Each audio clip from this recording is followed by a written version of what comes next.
반드시 이 디귿은 앞에 복이랑 관련이 있을 수밖에 없어. 알겠습니까? 그래서 기억에서 언제나 0보다 작을 때에 해당하는, 이것은 gx가 언제나 0보다 작을 때에는 0이에요. 0 이때는. 그리고 방금 g2분의 1을 구해봤더니 뭐 g2라고 어떤 관계가 있는지 확인했어.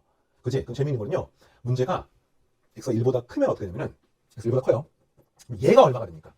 x가 1보다 크면, x가 10이면 f-9지. 근데 x가 얼마 작으면 fx가 0이기 때문에 한마디 이 값이 뒤가 통째로 0이 되는 겁니다.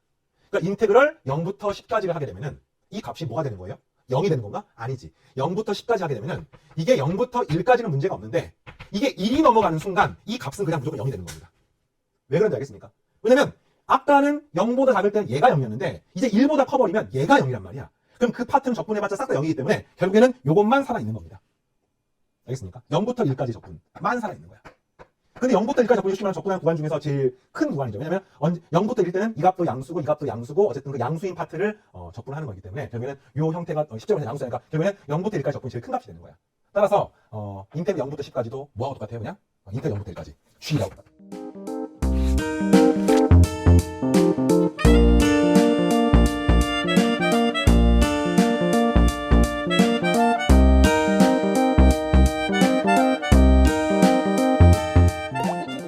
그렸어.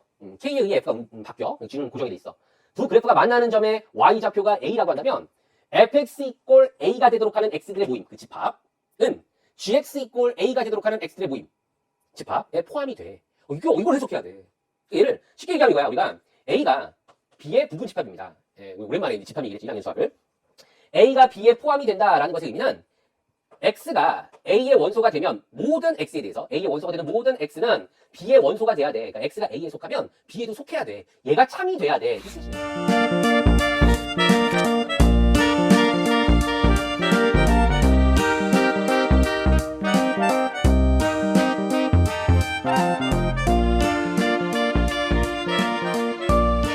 행동이 들어가는 개수가 4개라고 하면 나머지 B 상자엔 0개, 나머지 C 상자엔 0개겠죠.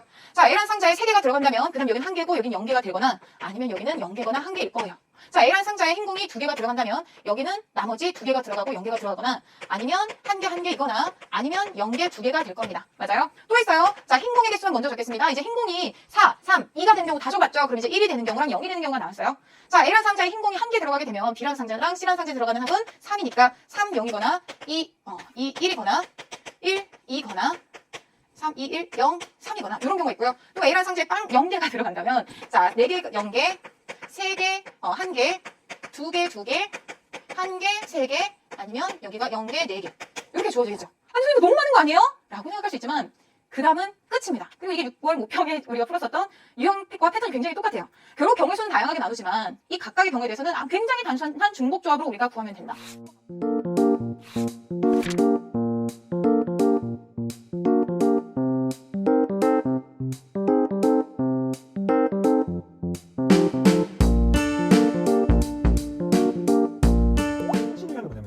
삼각형의 6요소라고 하는 게 있어요. 세 변과 세 각. 삼각형을 기본적으로 유일하게 결정을 하려면 세 변과 세 각 중에서 세 가지 요소, 특히 이제 각 세 개를 제외하고는 나머지 세 개가 어떻게 주어지든지 보통은 삼각형을 결정할 수 있습니다. 두 변과 끼인 각이 아니면 최소한 2개로 압축할 수는 있지만 어쨌든 결정할 수가 있습니다. 그 이유는 다음과 같습니다. 내가 코사인 법칙을 쓰시면, 코사인 법칙, 한글로 보통 쓰지, 코사인 법칙.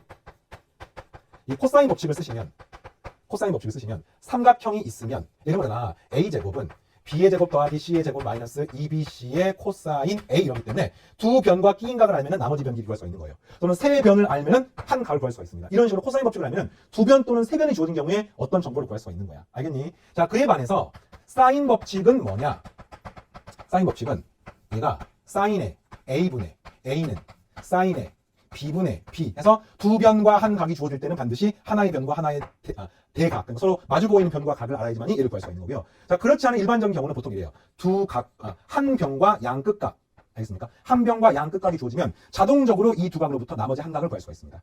그리고 한 각과 대변을 구할 수가 있기 때문에 요거 구할 수가 있고 이제 한 각만 대입하면 요거 구할 수 있기 때문에 사인 법칙은 일반적으로 각이 많이 주어진 경우에 사용하고요. 그래서 요거를 정리하는 게 훨씬 중요해요.